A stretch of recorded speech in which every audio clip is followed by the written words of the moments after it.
తెలంగాణ రాష్ట్రంలో ప్రభుత్వం మొదటి ఏడాది మహిళల భద్రతకు చాలా ప్రాధాన్యం ఇచ్చింది. అనేక కార్యక్రమాలు చేపట్టింది. అందులో ప్రధానంగా షీ బృందాల ఏర్పాటు చాలా కీలక పరిణామంగా చెప్పుకోవచ్చు. హైదరాబాద్లో ప్రారంభించిన షీ బృందాలను రాష్ట్ర వ్యాప్తంగా కూడా తదుపరిగా విస్తరించింది. అయితే ఈ షీ బృందాల ఏర్పాటు లక్ష్యం ఏంటి, ఇప్పటివరకు ఎలాంటి విజయాలు సాధించిందనే విషయాన్ని హైదరాబాద్లో షీ బృందాలకు నేతృత్వం వహిస్తున్న సీనియర్ ఐపీఎస్ అధికారిని స్వాతి లక్రా గారిని అడిగి తెలుసుకుందాం. స్వాతి లక్రా గారు, అసలు ఈ షీ బృందాల ఏర్పాటు యొక్క ఉద్దేశం ఏంటి, అసలు ఈ ఆలోచన ఎలా వచ్చింది? శ్రీ బృందాలు బేసికలీ మహిళల మీద వేధింపులు జరుగుతుంది పబ్లిక్ ప్లేసెస్లో, ఎక్కడ రద్దీగా ఉన్న స్థలాల్లో ఎక్కడ వేధింపులు జరుగుతుంది, అది అరికట్టడానికి ఈ శ్రీ బృందాలు పెట్టడం జరిగింది. ఇంతకుముందు మన సీఎం గారు ఒక మహిళా భద్రతా కమిటీ వేశారు. దాంట్లో ఇది ఒక రకంగా రికమెండేషన్ ఉండేది, మహిళా ఈవ్ టీజింగ్ అరికట్టడానికి ఏదో చేయాలి. సో దాన్ని బేస్ చేసుకుని ఇది పెట్టడం జరిగింది. పోకిరీలను అరికట్టడానికి ఎలాంటి చర్యలు తీసుకుంటున్నారు, అదేవిధంగా మీరు పట్టుకున్న తర్వాత వారిపైన ఎలాంటి చర్యలు తీసుకుంటున్నారు? అంటే ఛార్జ్ షీట్లు దాఖలు చేస్తున్నారా, కౌన్సిలింగ్ తో సరిపెడుతున్నారా, ఎలాంటి చర్యలు తీసుకుంటున్నారు? మేము బేసికలీ పోలీస్ పర్సనల్ ఈ బృందాలు ఉన్నారు, దాంట్లో మహిళలు కూడా ఉన్నారు, మహిళా కానిస్టేబుల్స్ కూడా ఉన్నారు. వాళ్ళు ఈ రద్దీగా ఉన్న ప్లేసెస్లో వెళ్ళి మళ్ళీ చూస్తున్నారు. ఇలాంటి బిహేవియర్ చేసిన పర్సన్స్కి వాళ్ళు పట్టుకుంటున్నారు. మన బృందాలు కూడా మఫ్టీలో ఉంటారు, అంటే సివిల్ డ్రెస్లో ఉంటారు. వాళ్ళ దగ్గర డిస్క్రీట్ కెమెరాస్ కూడా ఉంటాయి. ఇలాంటి ప్లేసెస్లో వెళ్ళి మళ్ళీ ఇలాంటి ప్రవర్తన చేసి పర్సన్స్కి పట్టుకొని మళ్ళీ మన పోలీస్ స్టేషన్స్కి తీసుకురావడం జరుగుతుంది. మళ్ళీ కేస్ బట్టి, అంటే సీరియస్నెస్ బట్టి, తర్వాత వాళ్ళు మేజర్ ఉంటే, అంటే 18 years కంటే ఎక్కువ ఉంటే వాళ్ళకి ప్రొడ్యూస్ చేస్తున్నాము మన కోర్టులో. తర్వాత తక్కువ వయసు వాళ్ళు ఉంటే, 18 కంటే తక్కువ వయసు వాళ్ళు ఉంటే వాళ్ళకి ప్రొఫెషనల్గా మేము కౌన్సిలింగ్ చేస్తున్నాము. కానీ అందరికీ ముందు పేరెంట్స్ పిలవడం, తర్వాత వాళ్ళ రిలేటివ్స్ ముందు కూడా కౌన్సిలింగ్ ఏర్పాటు చేస్తున్నాము. ఎక్కువగా ఎలాంటి వయసు వాళ్ళు ఉంటున్నారు, అంటే వారి పైన అంటే కోర్టుల్లో ఎలాంటి స్పందన, కోర్టులో ఇప్పటివరకు ఎవరికైనా శిక్షలు పడాయా? సుమారు ఎంతమందిని ఇప్పటివరకు ఈ విధంగా ఈ షీ బృందాలు పట్టుకున్నాయి? యాక్చువల్గా వయసు చూస్తే అంటే 60 సంవత్సరాల వాళ్ళు కూడా ఉన్నారు, కానీ ఎక్కువ అంటే 20 to 30 వయసు వాళ్ళు ఉన్నారు. తర్వాత మేము అంటే అందరికీ ఇలాంటి పర్సన్స్కి కోర్టులో ప్రొడ్యూస్ చేస్తున్నాము. అందరికీ కన్విక్షన్స్ వస్తుంది. అంటే ఇంతకుముందు ఇంతవరకు 12 పర్సన్స్కి జైలు శిక్షణ కూడా అయింది. మిగతా ఆల్మోస్ట్ 70-80 పర్సన్స్కి జుర్మానా వచ్చింది. మీ పరిశీలన ప్రకారం ఈ షీ బృందాలు ఏర్పడితే ఎలాంటి మార్పు కనిపిస్తుంది, అంటే మహిళల నుంచి మీకు ఎలాంటి స్పందన మీకు కనిపిస్తుంది? ఇప్పుడు చాలా మంది మహిళలు మన దగ్గర ఇన్ఫర్మేషన్స్ తీసుకొస్తున్నారు. వాళ్ళకి ఎలాంటి వేధింపులు జరుగుతుంది దాని గురించి మాకు 100 డయల్లో చెప్తున్నారు. తర్వాత మన ఫేస్బుక్ పేజ్ కూడా ఉంది, షీ టీమ్ పేజ్ ఉంది, దాంట్లో కూడా చాలా మంది మహిళలు మాకు కంప్లైంట్ చేస్తున్నారు. అండ్ మేము కూడా ఇమీడియట్ గా స్పందన చేస్తున్నాము. అండ్ రెస్పాన్స్ మన దగ్గర నుండి బాగా ఉంది కాబట్టి మాకు చాలా వరకు ఇన్ఫర్మేషన్స్ తర్వాత కంప్లైంట్స్ వస్తున్నాయి. And we're trying to do our best. మంచి ఫలితాలు సాధిస్తుంది కాబట్టి ఇంకా దీన్ని ఎలా విస్తరించాలనుకుంటున్నారు? ఇంకా భవిష్యత్ దీనికి సంబంధించి ప్రణాళిక ఏంటి? ఇప్పుడు ఆల్రెడీ తెలంగాణ ప్రభుత్వం మొత్తం స్టేట్ లో ఇది ఎక్స్పాండ్ చేశారు. శ్రీ బృందాలు మొత్తం స్టేట్ లో ఇప్పుడు ఉంది, అన్ని జిల్లాలు ఉన్నాయి. ఇప్పుడు మన తరఫున కూడా మేము అంటే మన టీమ్స్ కి ఇంకా ట్రైనింగ్ ఇస్తున్నాము.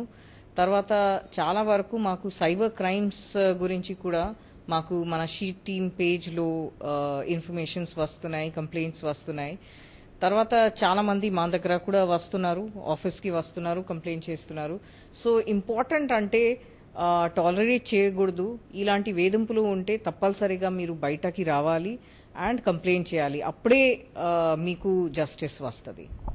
షీ బృందాలు ఇప్పటివరకు ప్రధానంగా చూస్తున్నట్టయితే బహిరంగ ప్రదేశాల్లో వేధిస్తున్న వారిని పట్టుకుంటున్నారు. అయితే మీరు అన్నట్టుగా ఎస్ఎంఎస్ల ద్వారా, ఫేస్బుక్లు, ట్విట్టర్ల ద్వారా అంటే ఇలాంటి చర్యలు చేస్తున్న వారిని ఏ విధంగా గుర్తిస్తారు? అంటే చాలా వరకు మహిళలు ముందుకు రావడం లేదా సార్? ఇప్పుడు మేము ఇంతకు ముందు కూడా చెప్పాను, మహిళల పేరు అంటే బయటకి మేము పెట్టము. వాళ్ళ నంబర్స్ కానీ పేరు అసలు మేము బయటకి పెట్టము. వాళ్ళు ఫేస్బుక్లో కానీ ఎస్ఎంఎస్ ద్వారా కూడా మాకు చెప్తే వాళ్ళు మా దగ్గర వస్తే కూడా ఒక మహిళా పోలీస్ ఆమెతో మాట్లాడతారు.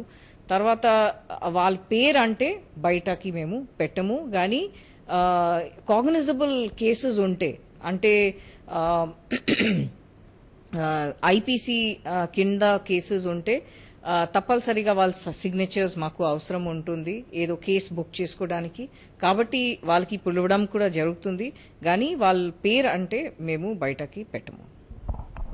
ఇప్పుడు షీ బృందాలు పోకీలను అంటే అరికట్టే దానికే పరిమితం అవుతుంది. అంటే చాలా వరకు అంటే మన మహిళలపై అనేక రకాలుగా నేరాలు కూడా జరుగుతున్నాయి. ప్రధానంగా అత్యాచారాలు అయితే చాలా జరుగుతున్నాయి. అంటే ఎన్సీఆర్బీ గణాంకాలు చూసినట్లయితే 95% వారికి తెలిసిన వాళ్ళే అత్యాచారానికి పాల్పడుతున్నారు. అంటే ఇలాంటి విషయాల్ని వాళ్ళు ముందుగా గుర్తించి వారిని అరికట్టడానికి వాళ్ళు ఎలాంటి చర్యలు తీసుకోవాలి? ఈ విషయంలో షీ బృందాలు వారికి ఎలాంటి తోడ్పాటును అందించబోతాయి? యాక్చువల్గా మన షీ బృందాలు ఇలాంటి ఆపరేషన్స్ కాకుండా మేము ప్రచారం కూడా చేస్తున్నాము. ఇంతవరకు మేము ఆల్మోస్ట్ 60 కంటే ఎక్కువ కాలేజెస్లో తిరిగాము, హాస్టల్స్లో మేము తిరిగాము. తర్వాత ఈ మహిళలకి ఏమేం హక్కులు ఉన్నాయి, ఇప్పుడు లాస్ ఏమేమి ఉన్నాయి, ఈ కొత్తగా వచ్చిన నిర్భయ యాక్ట్లో ఏముంది అంటే క్రిమినల్ అమెండ్మెంట్ యాక్ట్ 2013 దాంట్లో ఏమేం సెక్షన్స్ ఉన్నాయి, దాంట్లో వాళ్ళు ఏ సెక్షన్స్ కింద ఏం దాంట్లో బుక్ చేసుకోవచ్చు, ఇలాంటి కూడా మేము వాళ్ళకు చెప్పడం జరుగుతుంది. సో దాట్ వాళ్ళకి ప్రాపర్ అవగాహన ఈ లాస్ గురించి, చట్టాల గురించి, రూల్స్ గురించి అవుతుంది. ముఖ్యంగా అత్యాచారాల నిరోధానికి ఎలాంటి చర్యలు తీసుకుంటారు? అంటే వారికి తెలిసిన వారు అత్యాచారాలకు పాల్పడుతుండడం అనేది చాలా కనిపిస్తుంది కదా, ఇలాంటి ముందస్తుగా మనం నివారించలేమంటారు? అంటే అలర్ట్ గా ఉండాలి. యాక్చువల్గా అంటే పిల్లలు కూడా జరుగుతుంది. So basically I think parents కూడా కొద్దిగా జాగ్రత్తగా ఉండాలి. పిల్లలకి కూడా వాళ్ళు కరెక్ట్ ఎడ్యుకేషన్ ఇవ్వాలి. ఎడ్యుకేషన్ అంతే కరెక్ట్ ఇన్ఫర్మేషన్ ఇవ్వాలి. ఎవరితో మాట్లాడాలి, what is good touch, what is bad touch, ఇవన్నీ చిన్న పిల్లలకి కూడా చెప్పాలి. So I think it is important school నుండి కూడా, స్కూల్లో కూడా టీచర్స్ పిల్లలకి చెప్తే ఇట్ విల్ బి డెఫినెట్లీ. ప్రభుత్వం నుంచి ఇంకా ఏం కోరుకుంటున్నారు మీ షీ బృందాల తరఫున? ఇప్పుడు ప్రభుత్వం ఆల్రెడీ చాలా చేశారు, దాంట్లో ప్రాబ్లం లేదు. అంతే మన పబ్లిక్ తరఫున ఒక బాధ్యత కింద అందరు అంటే మాకు సహాయం చేయాలి. ఏ విధంగా సహాయం చేయాలి అంటే వాళ్ళ ముందు ఇలాంటి ఘటన జరిగితే, ఏదైనా వేధింపులు జరిగితే వాళ్ళు ఇమ్మీడియట్ గా 100కి డయల్ చేయాలి. మన వాళ్ళు ఇమ్మీడియట్ గా స్పందన చేస్తారు. మేము వస్తాము, తర్వాత చర్య తీసుకుంటాము. కాబట్టి ఇది అంటే ఇది ఒక సోషల్ ప్రాబ్లం ఉంది. It is not only women's problem. ఇది మహిళలు అన్ని ఇంట్లో ఉన్నారు కాబట్టి షీ కెన్ బి వైఫ్ ఉండవచ్చు, డాటర్ ఉండవచ్చు. సో అంటే అందరు కలిసి ఈ ప్రాబ్లంకి అరికట్టాలి. అంటే ఈ బాధ్యత షీ బృందాలకి మాత్రమే కాకుండా ఇది అంటే మొత్తం సొసైటీకి ప్రాబ్లం ఉంది అట్లా అనుకొని అందరు పని చేస్తే we will definitely have a very safe Hyderabad and Telangana. Thank you madam.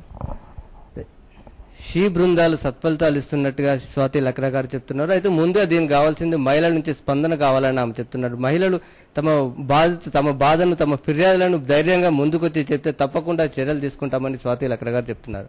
Cameraman బాలాజీతో Nagesh Chari, ETV news, Hyderabad.